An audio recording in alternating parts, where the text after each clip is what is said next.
दक्षिण दिशेला मोरपंख ठेवल्याने आर्थिक सामर्थ्य, समृद्धी प्राप्त होते. पूर्व-पश्चिम दिशेला मोरपंख ठेवल्याने जर एखाद्याला राहू दोष असेल तर तो सुद्धा कमी होतो.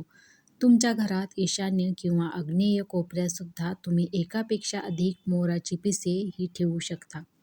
वास्तुशास्त्रानुसार घराच्या दक्षिण दिशेला तिजोरीत मोराची पिसे उभी ठेवल्यास कधीही पैशाची कमतरताही आपल्याला भासत नाही. याशिवाय राहूचा दोष दूर करायचा असेल तर पूर्व आणि उत्तर-पश्चिम दिशेला मोराची पिसे जरूर लावावीत. घराच्या पूर्व आणि उत्तर-पश्चिम भिंतीवर मोराची पिसे लावल्यास राहू कधीसुद्धा आपल्याला त्रास हा देत नाही.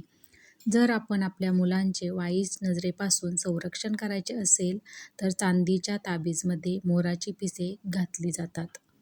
हे सुद्धा खूप प्रभावी उपाय आहे. वैवाहिक जीवनात तणाव असेल तर बेडरूममध्ये